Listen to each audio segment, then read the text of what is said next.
Mi familia apostó por mi hermano, hasta que todo se derrumbó. Me llamo Adrián. Y durante casi toda mi vida sentí que en mi familia había dos categorías de personas. Por un lado estaba mi hermano mayor, Rubén. Y por otro, estábamos el resto. Rubén era el orgullo de la familia. El guapo. El simpático. El que siempre sabía qué decir. El que sacaba buenas notas sin estudiar demasiado. El que hacía amigos en 5 minutos.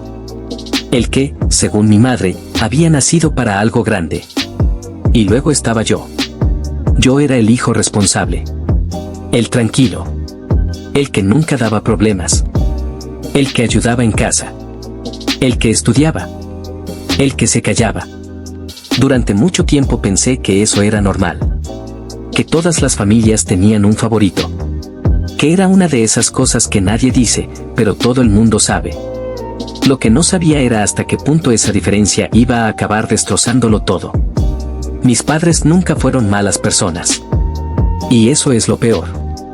Porque si hubieran sido crueles, fríos o violentos, habría sido más fácil odiarlos.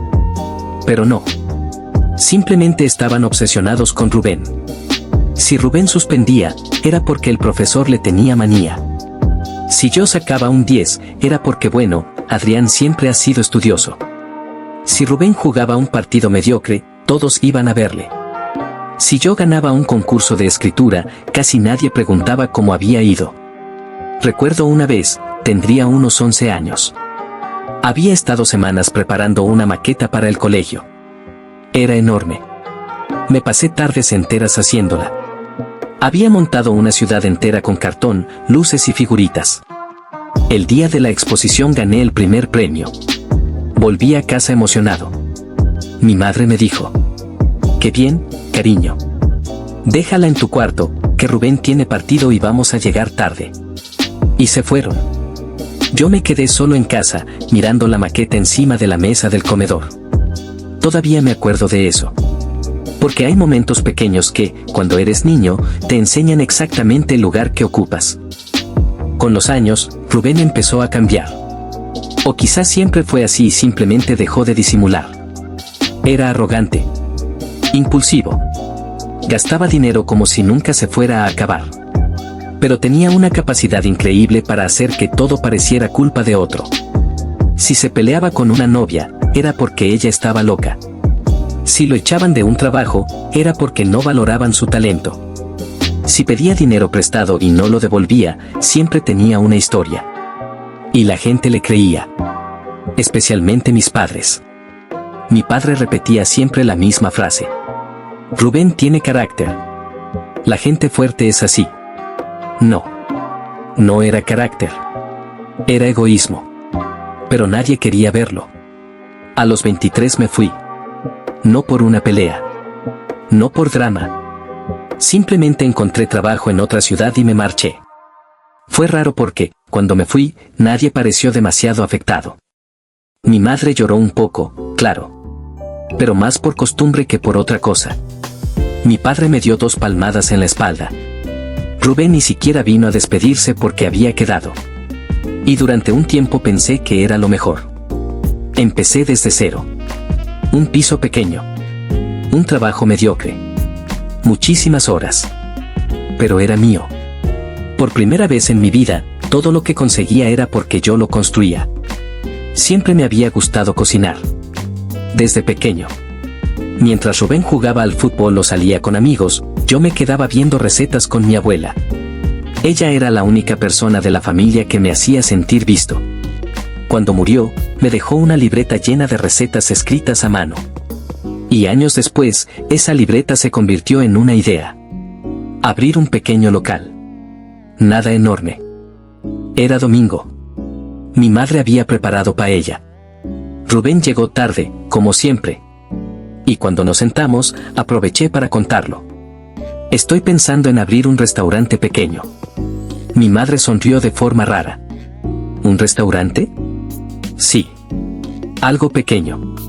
Ya tengo bastante ahorrado. Mi padre se quedó callado. Rubén soltó una carcajada. ¿Tú? Me acuerdo perfectamente de cómo lo dijo. No como una pregunta. Como si la idea fuera ridícula. Sí, yo. No sé, Adrián, tú siempre has sido muy de ir a lo seguro. Llevar un negocio es otra cosa. Mi padre asintió. Es mucho riesgo. Mi madre añadió. Nos preocupa que pierdas tus ahorros. Y Rubén remató. Yo no lo haría.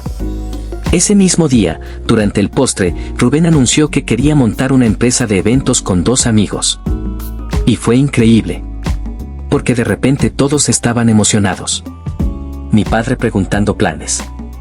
Mi madre hablando de contactos. Incluso mi tío Ernesto dijo. Eso sí tiene futuro. Yo estaba sentado allí, escuchando cómo destrozaban mi idea y celebraban la suya. Un mes más tarde descubrí que mis padres habían hipotecado una parte de la casa para ayudar a Rubén.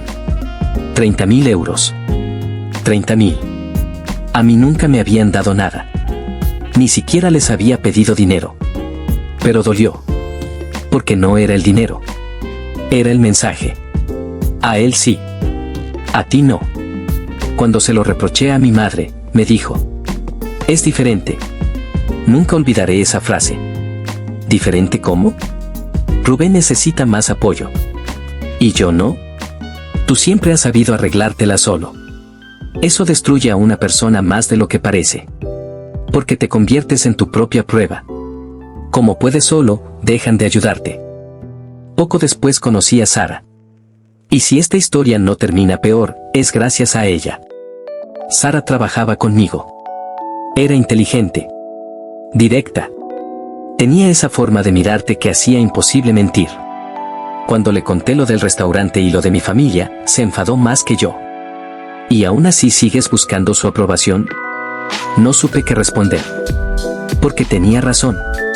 Todavía la buscaba. Todavía quería que un día alguien me dijera. Estamos orgullosos de ti. Contra todo pronóstico, abrí. Pequeño. Con 4 mesas. Con una cocina diminuta. Y miedo. Muchísimo miedo. Los primeros meses fueron horribles.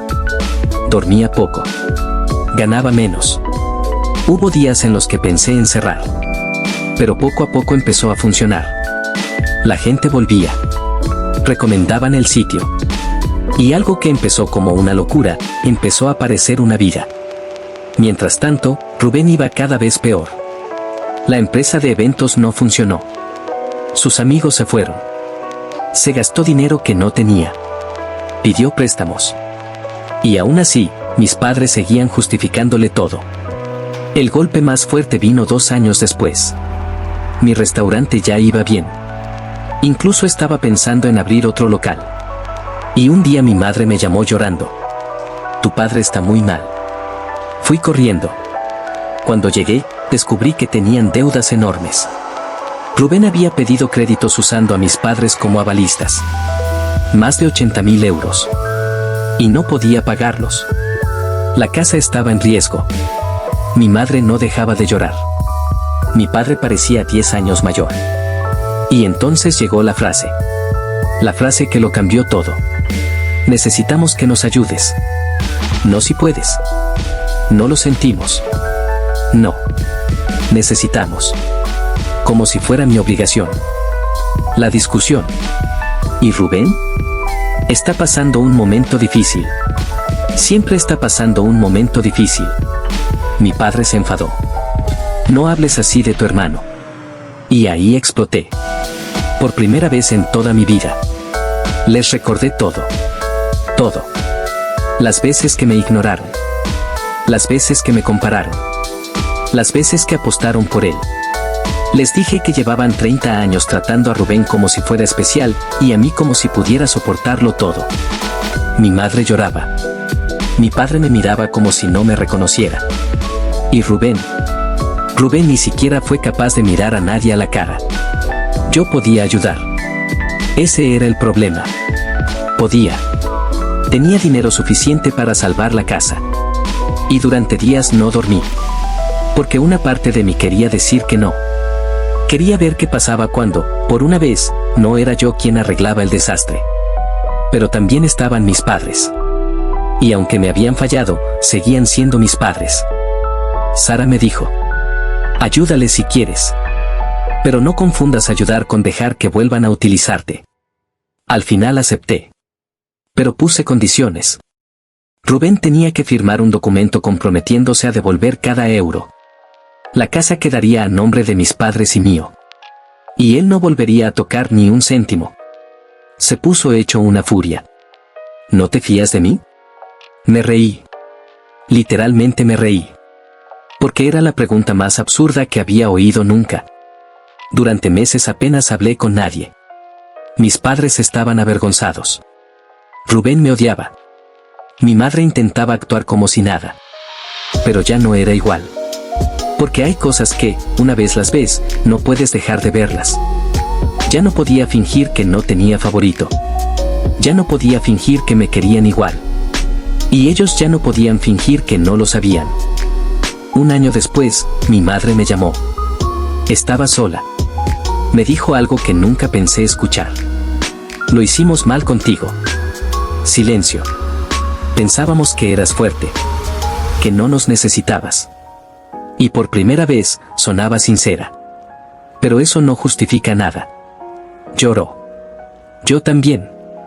Porque a veces no necesitas que alguien arregle el pasado. Solo necesitas que lo reconozca. Poco después, Rubén se fue. Literalmente. Se marchó a otra ciudad. Sin despedirse. Sin devolver dinero. Sin pedir perdón. Y durante mucho tiempo nadie supo nada de él. Mi padre dejó de hablar de él. Mi madre seguía esperando llamadas.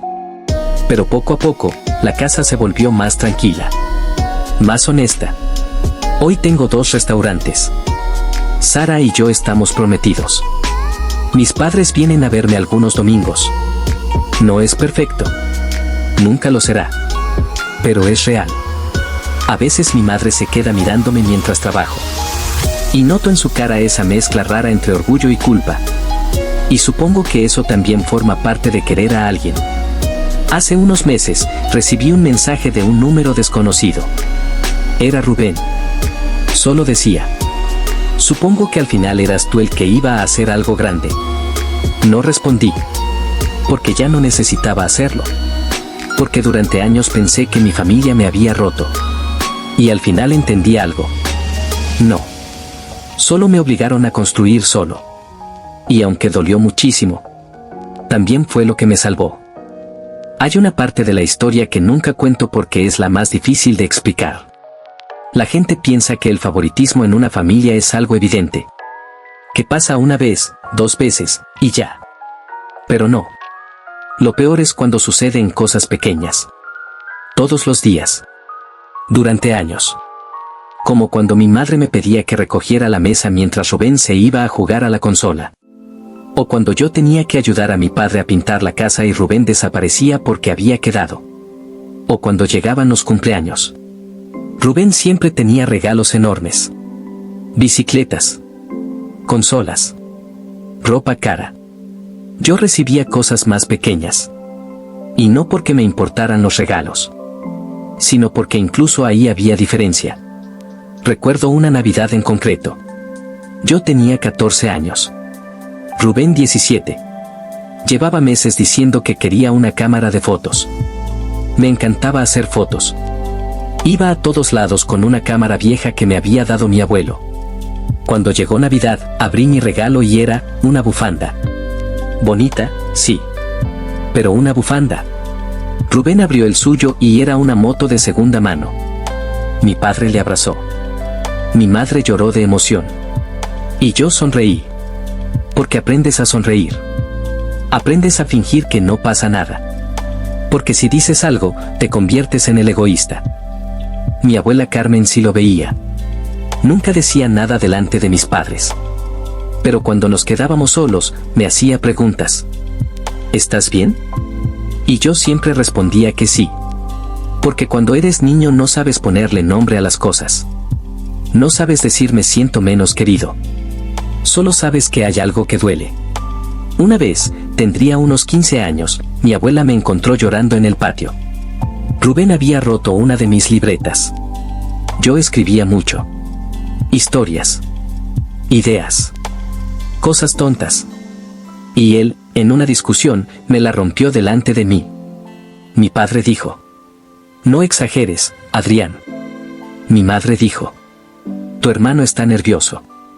Y yo me fui al patio. Mi abuela salió detrás. Se sentó a mi lado y me dijo: hay gente que hace mucho ruido y por eso parece más importante. Pero no lo son. Nunca olvidé esa frase. Rubén siempre tenía novia. Y todas eran iguales al principio. Se enamoraban de él rapidísimo. Porque Rubén sabía hacer eso. Sabía hacerte sentir que eras la única persona del mundo. Hasta que dejabas de serlo. Hubo una chica, Paula, que estuvo con él casi 3 años. Era buena. Tranquila. Yo la apreciaba mucho. Y una noche, cuando ya llevaban bastante tiempo, me llamó llorando. ¿Dónde está Rubén? Yo no sabía. Resulta que llevaba semanas viéndose con otra chica. Paula lo descubrió. Y cuando fue a casa a devolverle unas cosas, mis padres defendieron a Rubén. Eso fue lo peor. Mi madre le dijo: seguro que ha sido un malentendido. Mi padre dijo: no montes un espectáculo. Y Paula se fue llorando. Yo fui detrás de ella. Le pedí perdón. No porque fuera culpa mía, sino porque alguien tenía que hacerlo. Hubo un tiempo, antes del restaurante, en el que dejé de ir a casa durante casi 1 año. No hubo pelea. Simplemente me cansé. Cansé de ser el que llamaba. El que iba. El que recordaba cumpleaños. Y nadie pareció darse cuenta. Eso es lo duro. No que no te llamen una semana, sino descubrir que podrían pasar meses, y no cambiaría nada. Hasta que un día mi madre me llamó llorando. Pensé que había pasado algo terrible. Pero no. Solo necesitaban que alguien recogiera a Rubén porque estaba borracho y había discutido con unos amigos. Ni siquiera me preguntó cómo estaba. Solo: ¿puedes ir? Y fui. Porque incluso cuando estás harto, sigues queriendo. Nunca olvidaré esa noche. Lo encontré sentado en una acera, con la camisa rota, oliendo a alcohol. Cuando me vio, se rió. Mira quién ha venido. El hijo bueno. No respondí. Lo ayudé a levantarse. Lo metí en el coche. Y de camino a casa me dijo algo que me dejó helado. Tú siempre has querido ser yo. Me quedé mirándole. Y entendí algo. Rubén de verdad lo creía. Creía que yo le tenía envidia. Nunca se le pasó por la cabeza que lo único que yo quería era sentirme querido igual. Hay una diferencia enorme entre sobrevivir y funcionar. Durante el primer año sobreviví. Pero el segundo año fue distinto. Empezaron a venir influencers de comida. Salimos en una revista local. Una crítica gastronómica escribió que mi restaurante tenía la sensación de hogar que muchos sitios intentan copiar y casi ninguno consigue. Lloré cuando leí eso. Porque por primera vez sentí que alguien entendía lo que estaba intentando hacer. No quería un restaurante elegante. Quería un sitio donde la gente sintiera que importaba. Supongo que porque yo nunca me sentí así. Mi tío Ernesto era el típico familiar que solo aparece cuando algo va bien. Durante años apenas me llamó. Pero cuando el restaurante empezó a tener éxito, apareció un domingo con una sonrisa enorme. Siempre supe que llegarías lejos. Mentira. Yo recordaba perfectamente la comida familiar en la que dijo que lo de Rubén sí tenía futuro y lo mío no. Pero fingí. Porque a veces la gente no quiere disculparse. Solo quiere reescribir la historia. Y lo peor es que lo hacen con una naturalidad increíble. Mi tío empezó a venir cada vez más. Traía amigos. Hablaba de mí como si siempre hubiera confiado en mí. Hasta que un día me pidió dinero. 10.000 euros para un negocio. Me reí. No de forma cruel. Solo, incrédulo. Le dije que no. Y se enfadó muchísimo. Ahora que te va bien te crees mejor que los demás. Curioso. Porque cuando no me iba bien, nadie pensaba que mereciera ayuda. Después de ayudarles con las deudas, las cosas quedaron tensas. Mi padre y yo discutíamos por todo. Porque él seguía defendiendo a Rubén. Incluso después de todo. Un día exploté. ¿Qué tiene que pasar para que dejes de justificarle? Mi padre me miró muy serio. Y dijo: es mi hijo. Silencio. Yo también soy tu hijo. Nunca olvidaré la cara que puso. Porque por primera vez se dio cuenta de que había dicho algo terrible. Pero ya era tarde. Sara y yo llevábamos años juntos cuando me dijo que quería tener hijos. Y me asusté muchísimo. Porque tenía miedo de convertirme en mis padres. Miedo de querer más a uno que a otro. Miedo de repetir cosas sin darme cuenta. Sara me cogió la cara y me dijo: precisamente porque tienes miedo de repetirlo, no lo harás. Y creo que fue una de las primeras veces en mi vida que sentí que quizá no estaba roto. 3 años después de desaparecer, Rubén volvió. Sin avisar. Un martes. Yo estaba cerrando el restaurante cuando lo vi al otro lado de la calle. Más delgado. Más cansado. Parecía otra persona. Entró. Y durante unos segundos ninguno supo qué decir. Hasta que él habló. Necesito trabajo. No perdón. No ¿cómo estás? Trabajo. Y no voy a mentir. Durante un segundo sentí satisfacción. Porque por primera vez era él quien necesitaba algo de mí. Pero también sentí pena. Porque ya no quedaba nada del Rubén que se creía invencible. Me contó que había perdido todo. Que había tenido problemas con apuestas. Que debía dinero. Y por primera vez sonaba asustado. De verdad. Sara me dijo que no lo contratara. Mi madre me dijo que era mi hermano. Mi padre no dijo nada. Y yo no sabía qué hacer. Porque ayudarle podía volver a destruirme. Pero negarme también me haría sentir culpable. Al final acepté. Pero con condiciones. Entraría desde abajo. Sin privilegios. Sin dinero adelantado. Y si fallaba una vez, se acababa. Rubén aceptó. Fue raro. Extrañísimo. Al principio casi no hablábamos. Pero poco a poco empezamos a compartir cosas pequeñas. Cafés. Cierres. Conversaciones tontas. Y un día, de repente, me dijo: siempre pensé que eras débil. Le miré. Pero eras el único de todos nosotros que sabía aguantar. No respondí. Porque había esperado escuchar algo así toda mi vida. Y cuando por fin llegó, ya no cambiaba nada. Meses después, mi madre vino sola al restaurante. Se sentó en una mesa del fondo. Y cuando terminé, me dijo: creo que quise demasiado a Rubén porque siempre tuve miedo de perderle. No entendí. Y entonces me contó algo que nunca había sabido. Cuando Rubén era pequeño estuvo muy enfermo. Pasó meses entrando y saliendo del hospital. Mis padres vivieron aterrorizados. Y desde entonces, todo giró a su alrededor. No queríamos hacerte daño. Pero lo hicisteis. Lloró. Yo también. Porque entender algo no lo arregla. Pero ayuda. Sara y yo nos casamos en otoño. Algo pequeño. Sencillo. Mi padre lloró cuando me vio entrar. Mi madre no dejaba de sonreír. Y Rubén. Rubén estaba sentado al fondo. No hizo ningún discurso. No llamó la atención. Solo vino antes de la ceremonia y me dijo: gracias por no rendirte conmigo. Y por primera vez en toda mi vida, abracé a mi hermano sin sentir rabia. No creo en los finales perfectos. Mi familia sigue siendo complicada. A veces todavía noto diferencias. A veces todavía hay heridas. Pero ya no vivo esperando que alguien me elija. Porque al final entendí algo. No puedes pasarte la vida intentando ganar un amor que debería haberte llegado sin esfuerzo.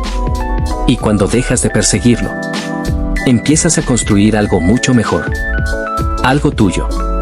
Algo real. Algo que nadie puede quitarte. Esta fue mi historia.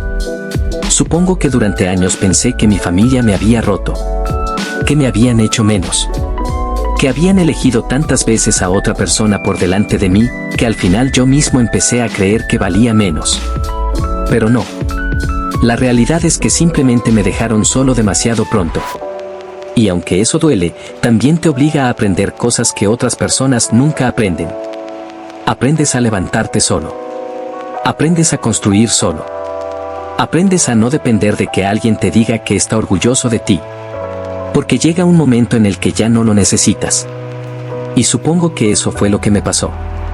Durante años pensé que quería que mi familia cambiara. Pero no. Lo que necesitaba era dejar de esperar que lo hicieran. Porque cuando por fin dejé de perseguir ese amor, empecé a vivir de verdad. Y si alguien está leyendo esto sintiéndose como me sentí yo durante mucho tiempo, quiero que sepas algo. Que no porque no te hayan sabido querer significa que no merezcas ser querido. A veces simplemente nacemos en lugares que no saben darnos lo que necesitamos. Pero eso no significa que no exista. Solo significa que tendrás que encontrarlo en otro sitio. Y cuando lo hagas, te prometo que todo habrá valido la pena.